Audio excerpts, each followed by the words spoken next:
네, 오늘은 함께 연합하여 세웁시다 하는 제목으로 은혜를 나눕니다. 세상에는 역사적으로 의미 있는 그런 다양한 건축물들이 많이 있습니다.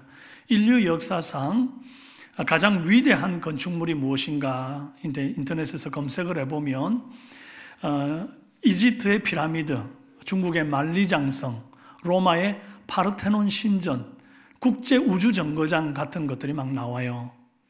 대단한 건축물들이죠. 이런 건축물들이 대단하기는 하지만 이게 다 사람의 손으로 고안하고 설계해서 만들어진 것들입니다. 그러나 인류 역사에서 하나님이 고안하시고 하나님이 설계하시고 하나님이 명령 지시하셔서 만들어진 건축물이 있다면 그 최초의 건축물이 바로 성막입니다.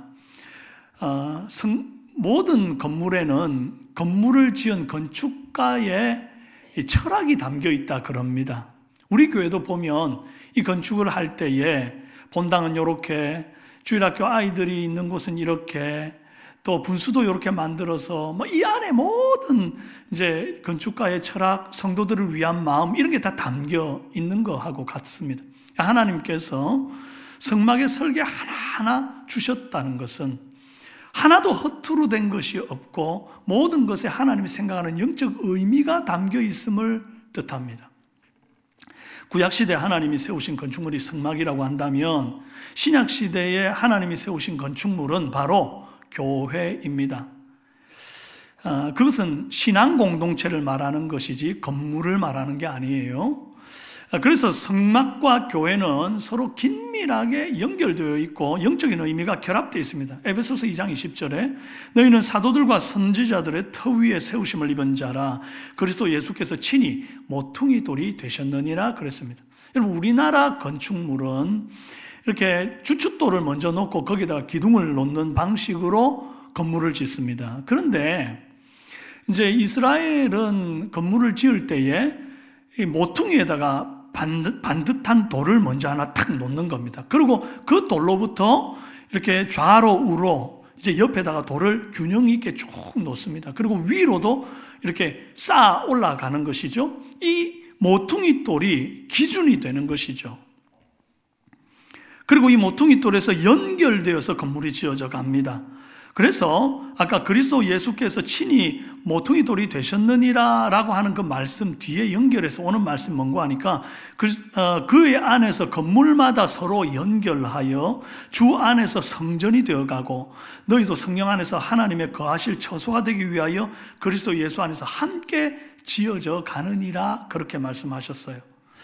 성막이라고 하는 건축물이 서로 연결해서 함께 지어져 가는 것처럼 이 성전된 저와 여러분도 그리스도 예수 안에서 연결되어서 서로 함께 성령이 거하실 집으로 지어져 가는 것입니다. 저는 이 성막을 설계하시는 하나님의 아이디어가 오늘날 교회 시대를 사는 저와 여러분에게 어떻게 삶에 적용해야 되는지를 좀 살펴보기를 원해요. 먼저 성막의 크기에서 깨달아야 할 것이 있는데 성도를 향한 하나님의 배려를 먼저 볼 수 있어야 됩니다. 읽어볼까요?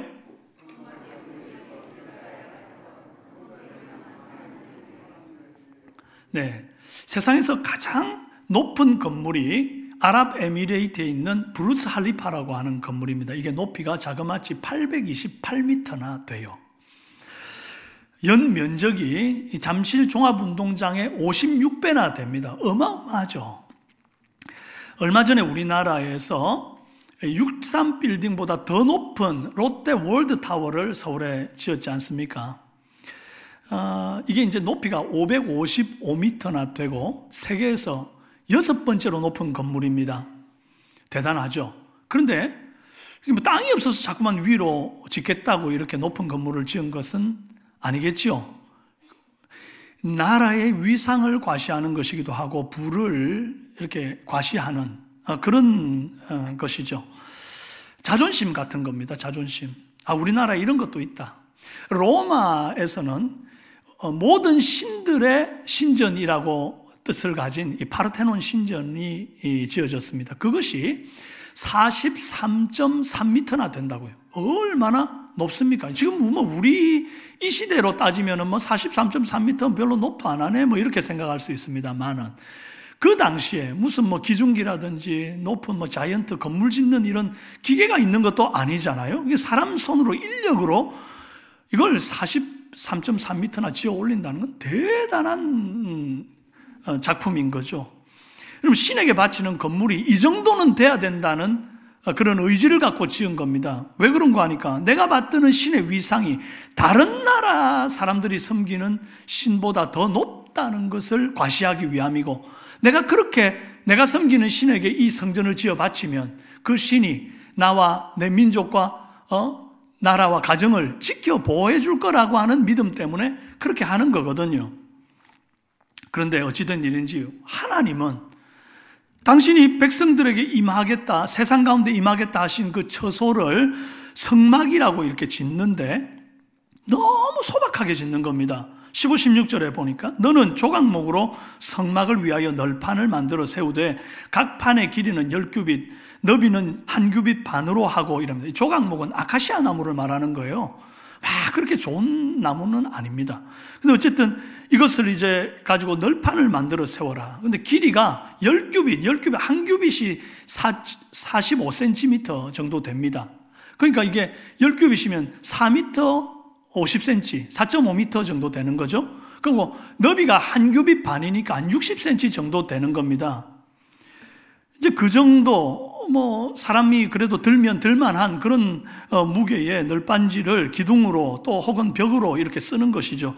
제가 여러분 4.5m이라니까 감이 안 오실 것 같아가지고 주중에 이제 줄자를 들고 와가지고 여기 앞에서 줄을 재봤습니다. 그러니까 어느 정도 되냐니까 제가 지금 서 있는 이 강단에서부터 출발해가지고 여러분이 보시고 있는 이 LED 화면 제일 끝단이 딱 4.5m 정도 되더라고요. 그러니까 하나님이 설계하고 우리에게 주신 성막이 우리 교회 천고보다, 본당 천고보다도 낫습니다. 얼마나 보잘것없습니까? 지금 다른 나라에서는 막 43.3m 막 이렇게 지어 올리는데 하나님도 좀 위대하신 하나님, 그럼 다 우상이고 헛된 신인데 하나님은 정말 유일하신 살아계신 하나님이신데 하나님이 더 웅장하고 거창해야지 어쩜 이렇게 소박하고 볼품없냐 이 말이에요. 하나님이 건축에 조예가 없으셔서 혹은 웅장함이나 장엄함이라는 단어의 의미를 몰라서 그래서 이렇게 지은 게 아니라는 겁니다. 요한계시록 21장에 보면 천국의 거룩한 성 새 예루살렘 성이 어떤 모습인지를 설명하고 있는데 그걸 보면요, 성의 빛이 지극히 귀한 보석 같고 높은 성곽이 있고 12진주문이 있고 문들 위에는 12지파의 이름이 아로 새겨져 있고 성곽에는 12기초석이 있고 12사도들의 이름이 새겨져 있고 성곽의 기초석은 각색 보석으로 꾸몄고 성의 길은 맑은 유리 같은 정금이더라 그랬어요. 얼마나 대단합니까? 이 땅에서는 도무지 상상도 할 수 없고 본 적도 없는 그런 엄청난 건축이 이 새 예루살렘 성에 다 그렇게 집약되어 있는 거예요. 그러니까 하나님이 조예가 없는 분이 아니에요. 감각적인 건축의 조예가 깊은 분이심에도 불구하고 이렇게 시시한 성막을 출애굽한 이스라엘 백성들에게 지으라고 말씀하신 이유가 뭔가? 광야에서 이동과 설치를 반복하게 되잖아요. 그때 이 레위 지파 사람들이 성막의 부속품들을 다 분리해가지고 이고지고 다닌단 말이죠. 그러니까 그 광야에서 이고지고 다닐 레위 지파들을 배려해서 일부러 그렇게 부속품들을 다 작게 만들고 사이즈를 줄였단 말이에요. 배려죠, 배려.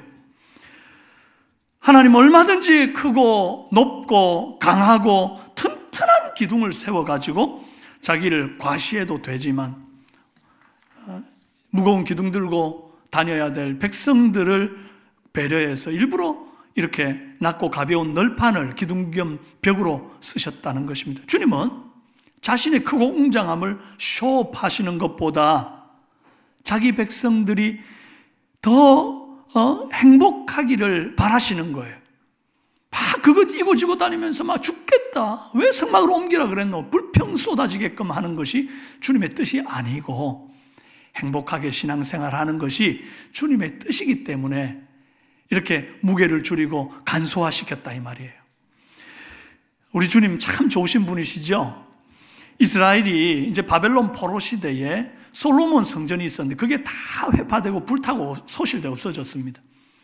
이제 에스라 시대에 다시 포로 귀환해가지고 돌아와서 여호와께서 이제 성전을 지으라 하셔서 이제 짓는데, 그때 짓는 성전이 스룹바벨을 필두로 짓는 성전이라 그래가지고 스룹바벨 성전이라 그래요. 근데 이 성전 지을 때 남의 나라 땅에서 포로살이 하다가 뭐 이제 이민자로 살다가 아무것도 없는 황폐한 본국으로 돌아와가지고 성전을 지으려고 그러니까 제대로 된 성전 건축 자재가 있었겠습니까? 뭐 재산이 얼마나 많아가지고 국고에 모인 돈이 얼마나 많아가지고 다 이웃 나라 가가지고 백향목을 사드리겠습니까? 이제 그런 게 안 되는 거죠. 그럼에도 불구하고 만약에 하나님이 당신의 위용을 과시하는 그런 성전을 짓기를 원하셨으면, 야, 아무리 포로 귀환 중이지만 절대 대충 지을 생각하지 마. 나 이래봬도 여호와 하나님이야. 왜 이래? 막 이러시면서 백성들을 다그쳤을지도 모른다고. 그러나 주님은 절대 그러시지 않으셔요. 어떻게 해요? 학개에서 1장 8절에 이런 말씀이 있습니다. 너희는 산에 올라가서 나무를 가져다가 성전을 건축하라.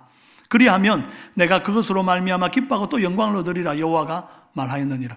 이게 산에 올라가서, 아무 산에 올라가서 아무 나무나 잡목들을 가져다가 그것으로 성전 지어라 이라는 거예요. 그러면 내가 그것으로 기뻐하겠다. 그것으로 내가 영광을 받겠다. 이렇게 말씀하신다. 주님은 백성들을 혹사시켜서 위대한 성전 짓는 것보다 그들이 할 수 있는 것만큼 최선을 다해서 여호와를 섬기며 행복하기를 바라셨던 겁니다. 그래서 잡목으로 지은 성전이라 할지라도 이전 성전의 영광이 이전 성전의 나중 영광이 이전 영광보다 크리라, 그렇게 말씀합니다. 이전 영광이 뭡니까? 솔로몬의 막 백향목과 황금으로 도배한 그 성전을 말하는 거거든요. 그 이전 영광보다 이제 이 나중 영광, 스룹바벨 성전, 잡목으로 만든, 아무 산에나 올라가서 잡목으로 만든 이 성전의 영광을 내가 더 크게 보겠다, 이렇게 말씀하셨다고요. 오늘날 교회를 바라보는 눈도 딱 이렇습니다. 막 건물이 웅장하고 시스템이 훌륭하고 주일학교, 뭐 교구, 행정 이런 것들이 팍팍 돌아가고 막 재정이 여유만만이고 성도 수가 수천 수만이 되고 막 이런 교회를 하나님이 영광스럽게 받으시는 게 아니고, 비록 부족한 게 많고 재정도 행정도 서툰 부분이 있다 할지라도 우리 형편 속에서 최선을 다해서 하나님을 섬기고 이웃을 사랑하는 그런 교회를 주님이 그 중심을 꽉 찬 교회로 여기시고 기뻐하실 뿐 아니라 영광을 받으신다, 이 말이에요. 믿으십니까? 부족하지만 고사리손 같은 이 스룹바벨 성전을 지을 때 그랬거든요. 고사리손 같은 아이들이 잡목을 주워오고 말이죠. 노인들도 꼬꼬랑한 허리를 가지고 이것저것 주워 이래가지고 만드는 그 성전의 영광이 더 크다. 여러분, 오늘 우리도 그렇습니다. 어린아이로부터 노년에 이르기까지 내가 할 수 있는 거 별거 없는 것 같아도 나와서 부르짖어 기도를 보태는 순간 하나님이 기뻐하는 줄로 믿습니다. 무엇보다 가장 큰 주님의 배려는 교회를 유형에서 무형으로 바꿔주신 거예요. 하나님께서 구약시대 고안에서 직접 인간에게 주신 이 설계한 성막을 너무 소중하게 여겨가지고, 야, 너희들 무조건 이 성막에서 예배 안 하면 나 예배 안 받아? 이렇게 말씀하셨다고 한다면 이 대한민국에 사는 우리가 무슨 수로 팔레스타인까지 가고 성막 예배를 드릴 겁니까? 예배 드리고 싶어도 못 드리는 거예요. 그런데 주님께서 우리를 참 사랑하시고 긍휼히 여기사 구약시대의 성막을 영적인 모델로만 남겨두시고 저와 여러분으로 하여금 건물에 얽매이지 않아도 되도록 그렇게 만들어 주셨지 않습니까? 예수 그리스도께서 십자가에 죽으실 때 지성소에 이 가로막고 있던 휘장이 위로부터 아래로 쫙 갈라지는 순간 제사장만이 들어가서 예배 드릴 수 있었던 그 성전 제사가 폐지되고 이제 모든 성도가 개개인이 성령을 모신 성전이 되어 주 앞에 나아가게 되었다, 이 말이에요. 새 시대가 열린 거죠, 여러분. 너희가 성전인 것과 하나님의 성령이 너희 안에 거하시는 것을 알지 못하느냐. 할렐루야. 우리가 성전입니다. 두세 사람이 내 이름으로 모인 곳에 나도 그들 중에 있느니라. 우리 모임이 성전입니다. 그러면서 그나마 있던 이 널빤지 조각조차도 들고 다니지 않아도 되도록 우리에게 배려하셨다, 이 말이에요. 어디에서나 예배할 수 있도록 짐을 풀어주셨으니 주님의 뜻대로 어디에서나 예배해야 될 것 아닙니까? 우리가 이 삼성교회에서 모여서 예배하지만 여러분 집에서도 예배할 수 있기를 바랍니다. 여러분 직장에서도 예배할 수 있기를 바랍니다. 그렇게 되도록 기도하십시다. 여러분 학교에서도 예배하시기를 바랍니다. 우리 청년들. 아멘 소리가 안 들린다. 아멘 할렐루야. 예, 다음으로 널빤지 개수에서 깨달아야 할 것이 있는데 연합하여 세우는 것이 주님의 뜻이다 하는 것입니다. 읽어봅시다.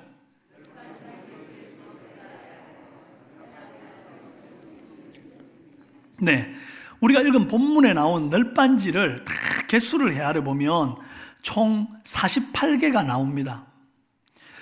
이 널빤지들은 따로 노는 게 아니라 각각 연결되도록 띠를 맬 고리가 만들어지고 26절에 조각목으로 또 띠를 만들고 그걸 금으로 싸서 이 끝에서 저 끝까지 연결하기 위해서 하나로 이렇게 묶도록 했습니다. 성막을. 그럼 성막을 지을 때 강하고 튼튼한 기둥 몇 개를 콱 박아놓고 거기에다가 이제 막을 씌워가지고 만들어도 되지 않습니까? 그런데 주님 그렇게 하지 않고 가벼운 널빤을 촘촘하게 세워서 서로 연결을 시킵니다. 하나로서는 약하지만 여러 개의 널판이 서로 연결되어 있을 때 무게를 분산하고 짐을 나누어지는 여기에 영적인 비밀이 있단 말입니다. 여러분 교회는 굵직한 소수의 실력자 몇 사람들이 기둥처럼 받쳐주는 공동체가 아닙니다. 재력이 많거나 정치적 영향력이 있거나 뭐 사회적 지위가 높거나 하는 그 소수의 몇 사람들이 교회를 좌지우지해서는 안 된단 말이에요. 실제로 그런 분들이 교회를 막 이렇게 열심히 세워가는 것 같다가도 무슨 일이 생겨서 뭐 이사를 하거나 혹은 뭐 어떤 사정이 생겨서 이제 빠져나가 버리면요 교회가 그냥 휘청거리고 그냥 무너지는 교회들도 들어 있습니다. 그래서 하나님은 그런 거 원치 않으십니다. 정말 연약하지만 부족하지만 약한 우리가 연합되어 하나를 이루는 것을 주님이 원하신단 말이에요. 그럼 널빤지처럼 이 약한 다수를 사용하려면 이게 키를 맞춰야 되겠죠. 그래서 오늘 본문에도 보니까 이 높이는 10규빗이고 너비는 1.5규빗 그러니까 한 규빗 반 이렇게 하라 그랬잖아요. 그러니까 딱 똑같이 맞춰야지 이 뭔가 쓸만하지 않겠습니까? 근데 우리 성도들을 다 보면 제각각 연약함의 정도도 다르고 부의 정도도 다르고 뭐 삶의 정황이 다 다르단 말입니다. 그럼 어떻게 이 높이를 맞출 수 있을까요?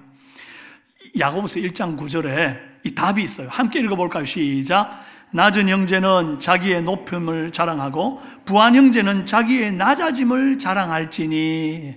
여러분 낮은 사람 좀 약하고 몸도 어렵고 뭐 덜 가지고 뭐 이런 분들도 내가 비록 낮은 사람일지라도 예수 그리스도 안에서 하나님 자녀된 자존감을 확 높이란 말이에요. 괜히 은매 기주고 할 거 하나도 없단 말입니다. 주님의 자녀인데 딱 그냥 어깨 딱 세우고 목을 탁 들고 말이죠. 머리를 탁 들고 말이죠. 그리고 자존감을 높이고 오히려 부한 자는 겸손하게 하나님 앞에 더 낮아진 모습으로 나와서 이렇게 서로 높이를 맞추라는 겁니다.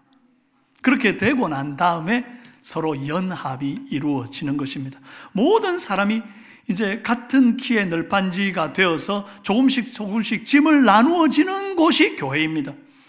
갓전도된 새신자도 오랫동안 신앙생활에서 직분을 받은 분들도 서로가 서로 나보다 남을 낮게 여길 때에 이게 높이가 맞아진단 말입니다. 아유 저 사람 왜 나보다 못 가졌구나.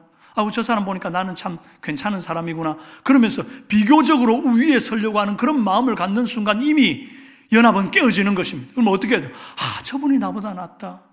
저분은 참 몸도 연약하고 정말 너무나 어렵게 사시면서도 저렇게 하나님 앞에 기도하면서 헌신하. 나는 저분 정말 이 발뒤꿈치도 나는 못 따라간다. 그런 마음으로 이렇게 가지고 오히려 부한 자들은 또 그런 마음을 가지고 연약한 자들은 또 하나님 내게도 은혜를 주셔서 주신 것으로 또 계속해서 흘려보내는 사명을 감당하겠습니다.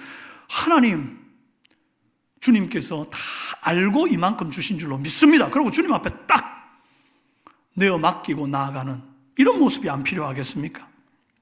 여러분 그렇게 서로 나보다 남을 낮게 여기며 키를 맞추는 공동체, 우리 삼성교회 공동체가 되기를 바랍니다. 이 연합은 이제 미시적인 관점으로 보면 삼성교회 성도 간의 연합을 말합니다.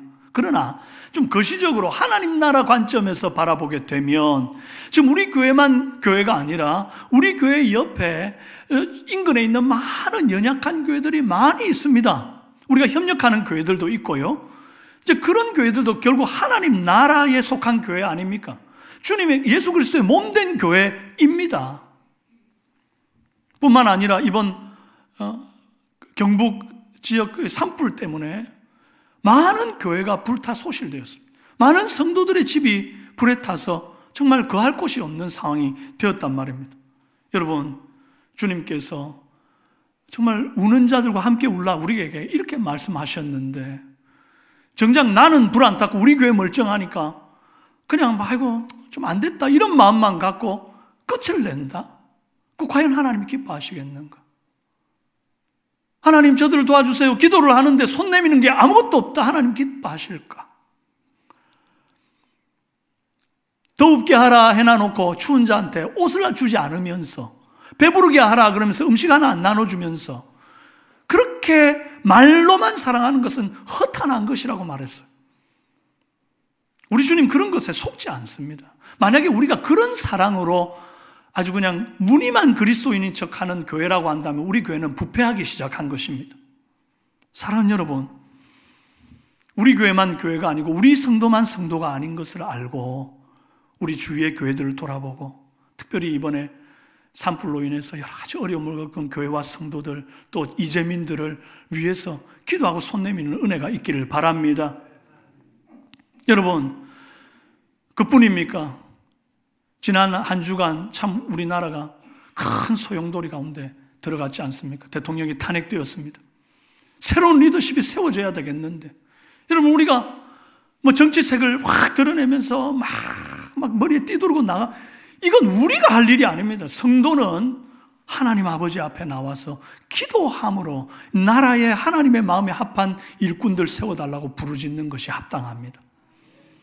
그럼 여러분, 말로만 생각으로만 할 게 아니라 금요 찬양기도회 때 나와가지고 좀 부르짖는 은혜가 있기를 바라고, 평소에는 못하더라도 이때는 정말 나와서 나라와 민족을 위해서 좀 새벽에 부르짖는 은혜가 있었으면 좋겠습니다. 이 나라가 없으면 우리도 없는 거예요. 여러분, 우리나라를 위해서 누가 기도합니까? 미국에서 우리나라를 위해서 기도합니까? 일본에서 우리나라를 위해 기도합니까? 결국 이 나라가 우리 집입니다. 여러분이 여러분 가정을 위해서 기도하듯이 우리가 우리나라를 위해서 기도해야 한단 말입니다. 오늘 여러분, 우리가 이 예배를 마치고 난 다음에 원래 기간 목장 모임을 우리 보통 갖지만 오늘은 기간 목장이 4개의 협력교회로 흩어져서 국내 선교를 감당하려 합니다. 오늘 우리가 찾아갈 교회는 성도가 이제 목사님 가족을 포함해서 한 7명 정도 되는 교회도 있고, 또 연로하신 어르신들 한 10여 명이 모여서 이렇게 예배를 오랫동안 드려왔던 교회들이 있습니다. 언제 정말 이 교회가 사라져도 이상하지 않을 것 같이 연약한 교회들임에도 불구하고 주님의 사명을 붙들고 끝까지 그 길을 달려가고 있는 목회자들과 또 성도들을 바라볼 때에 나는 우리 교회 이만큼 되고 우리 성도들의 삶이 이만큼 됐으니까 됐다, 이렇게 가는 것은 정말 하나님의 뜻이 아니란 말이에요. 말로만 협력하고 교회 이름을 던져놔놓고 기도는 하고 있지만 정작 그 교회를 한번 본 적도 없는 우리가 어떻게 그들의 아픔을 논할 수가 있느냐 말이에요. 그래서 찾아가는 겁니다. 그리고 그들의 아픔을 듣고 기도 제목으로 삼고 우리가 함께 부르짖자는 겁니다. 그리고 혹 거기에 가서 내가 할 수 있는 건 없는데 꽃을 내가 좀 잘 심고 다육이를 좀 잘 키운다 그러면 하고 교회 그 화단에다가 아무것도 없는 데다 뭘 좀 심어드릴까, 이런 것도 좀 생각하고, 내가 미용을 할 줄 알면 그 연로하신 어르신들 미용을 좀 해드릴까, 내가 사진을 좀 찍을 줄 알면 영정사진을 좀 준비해 드릴까, 전기를 좀 공사할 줄 알면 그곳에 혹시 전기 좀 고장난 거 있으면 내가 좀 고쳐드리고 올까, 이제 이런 어떤 은사적으로 재능 기부를 하듯이 그렇게 섬길 것들을 우리가 찾아보자는 것입니다. 그리고 이제 9월달 또 가을에 선선한 바람 불 때 다시 또 한번 그 교회를 찾아가서 이제 구체적인 도움을 들고 가서 우리가 은사를 나누자는 것입니다. 이게 주님이 기뻐하는 성도들과 함께, 아픈 자들과 함께 우는 삶인 줄로 믿습니다. 널판지 한 장 한 장은 힘이 없지만 이 널판지가 하나의 띠로 연결되면 굉장히 강한 힘을 발휘합니다. 샌프란시스코의 랜드마크인 금문교가 있어요. 이게 이제 세계 최초로 세워진 현수교라고 합니다. 현수교가 뭔가 하니까 두 개의 큰 철기둥이 있잖아요. 그 기둥 위로 이제 큰 굵은 철선, 와이어 하나가 콕 지나가는데 이것으로 모든 하중을 지탱하는 겁니다. 그걸 현수교라 그래요. 그런데 그냥 이렇게 밖에서 다 완성된 이 와이어를 보면 하나의 큰 통, 1m짜리 통이 지나가는 것 같아요. 그런데 그 한 가닥 그 속을 들여다보면 이런 식이라요. 한 가닥 한 가닥이 모이는 건데 머리카락보다 굵은 한 1호짜리 철선이라고 그래요.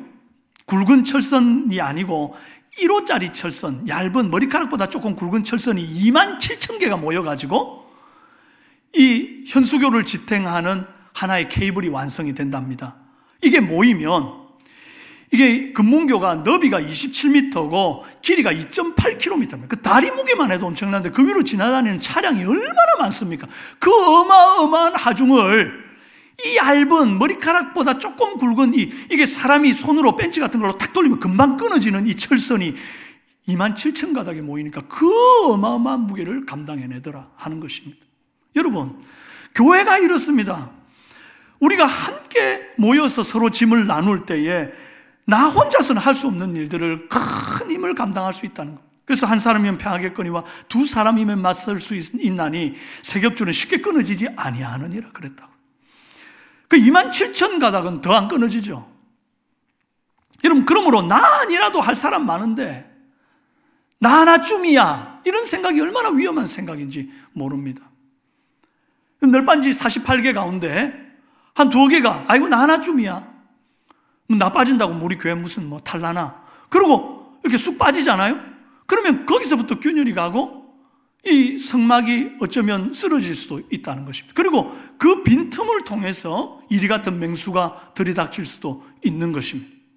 여러분, 우리 교회는 사랑의 띠로 하나로 연합된 그런 공동체가 되기를 원합니다. 비록 한 영혼은 약하지만 주님 교회 없어서는 안 될 존재들임을 우리 가슴에 다시 한번 새길 수 있기를 바랍니다. 끝으로 성막 양식과 건축을 모세에게 명령하신 것으로 깨달아야 할 것이 있는데 각 사람을 은사에 맞게 부르고 사용하심입니다. 우리 자막을 한번 읽어보십시다.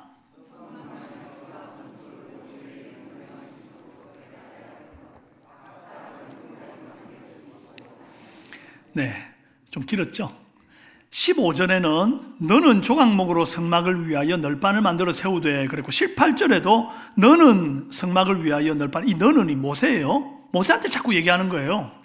26절 너는 조각목으로 띠를 만들지니, 하나님 지금 모세한테 너는 조각목으로 널판도 만들고 너는 띠도 만들고 또 뭐 띠를 싸는 뭐 또 만들고 뭐 모든 주문을 지금 모세한테 하고 있네요. 모세가 생각할 때 나는 목수도 아니고 내가 직무를 짜본 적도 없고 내가 뭐 금을 세공해 본 적도 없는데 그리고 뭐 주문을 해본 적도 없는데 어떻게 내가 띠에다가 도금을 하며 아이고 이건 내 능력 밖의 일이다 어떡하나 염려가 안 됐겠습니까? 하나님이 불러주시는 대로 받아 적으면서 자꾸 너는 이러니까 아우 내가 이걸 어떻게 다 감당하지?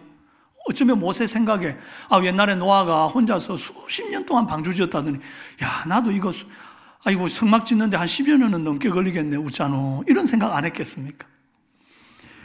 그런데 본격적으로 딱 성막을 지으려고 그러니까 하나님께서 은사를 가진 분들을 착착 부르시는 겁니다. 그래서 출애굽기 31장 이후에 보면 브살렐과 오홀리압이라고 하는 아주 탁월한 건축의 조예가 있고 은사가 있는 사람을 부르시고 또 그들이 금속 재련에다가 또 세공의 기술까지 있어가지고 그들을 지명하여서 부르고 또 그 외에도 함께할 자들을 계속 더해서 사역을 하는데 그들에게 하나님의 영을 충만히 부어주시고 지혜와 총명과 지식과 재주로 성막을 짓게 하셨다 그럽니다. 하나님이 하나님의 일을 하려고 은사를 가진 사람들이 딱 모이면요 비록 내가 좀 부족할지라도 하나님이 은사를 부어주고 지혜와 지식과 총명과 뭐 재주를 막 더해가지고 일을 감당하게 하신다는 거예요. 할렐루야.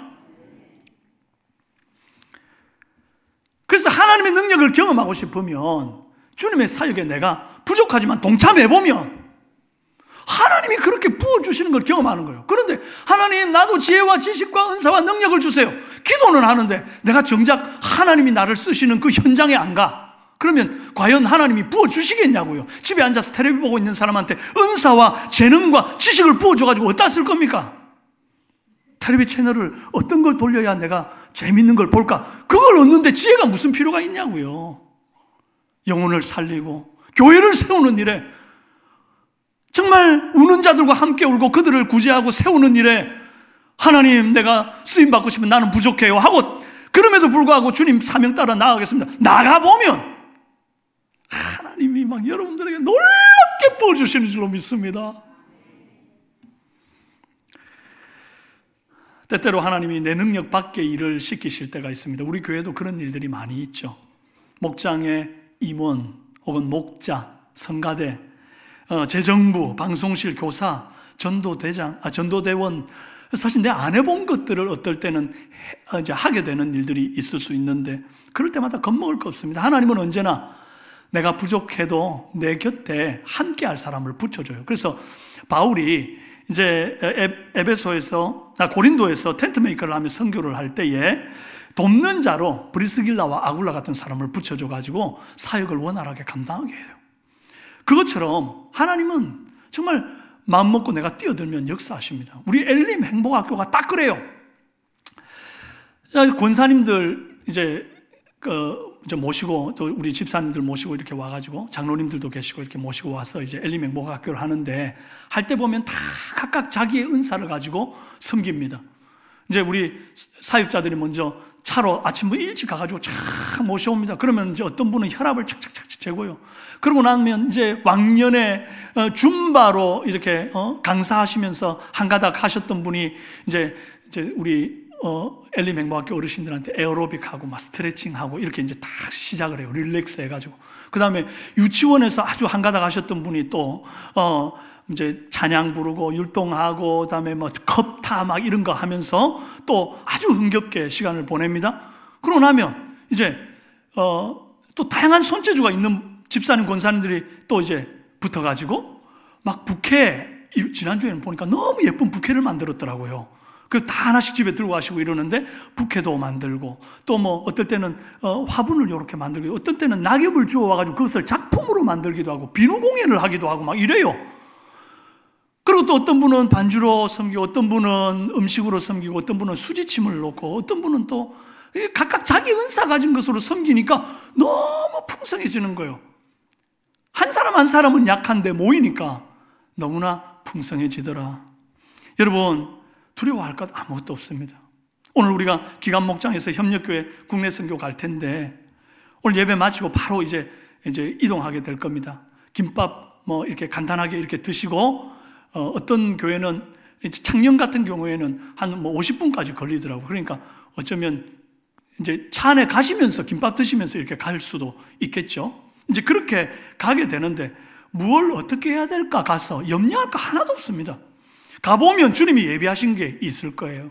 함께 가는 동역자들의 다양한 은사가 있음을 알게 될 것이고, 또 오늘 처음 가는 날이기 때문에 뭘 대단한 걸 하고 오자는 게 아닙니다. 가서 함께 오후 예배를 드리고 그분들과 함께 잠깐 나누어 교제하면서 그분들의 기도 제목들을 우리의 기도 제목으로 삼고, 그 다음에 혹 내가 다음에 이 교회에 왔을 때 나의 작은 은사로 할 수 있는 게 뭘까를 한번 이렇게 돌아보고, 그것을 가슴에 품고 와서 이제 와서 우리가 함께 의논하고 이제 은사를 어떻게 발휘할지 9월 달에 가서 이제 할 것을 생각해 보자 이겁니다. 오늘은 그런 마음으로 가시는 거예요. 사랑하는 여러분, 하나님의 일은 결코 혼자 하시는 법이 없습니다. 혼자 할 수도 없죠. 그래서 주께서 성막을 지을 때 굵직한 소수의 기둥을 쓰신 게 아니라 연약한 다수의 널빤지로 연합시켜 사용하신 것처럼 오늘 저와 여러분들을 연합해서 사용하기를 원한다는 사실을 꼭 기억하시기를 바랍니다. 또한 주님은 한 명의 지도자, 뭐 모세 같은 사람 하나 들어가지고 슈퍼맨처럼 이것도 하고 저것도 하고 저것도 하고 그렇게 하시는 분이 아니시고, 다양한 은사를 가지신 분들을 함께 모아서 그들에게 성령의 놀라운 은혜와 재능과 은사들을 부어서 부릴 듯 뚜렷하게 해서 그렇게 일하시는 분인 줄로 믿고 주님의 이 귀한 사역에 하나님 나도 써주십시오. 하나님 내가 부족하면 하나님 내게 갑절의 영감을 부어줘가지고 그 일을 감당할 수 있게 해주십시오. 그러면서 나아갈 수 있는 우리 삼성교회 성도들 되기를 바랍니다. 이렇게 할 때에 우리가 말로만 주님을 섬기고 하나님 나라를 섬기는 것이 아니라 비록 작지만 나를 통해 교회를 섬기고 하나님 나라를 섬기는 일들이 이루어질 줄로 믿습니다.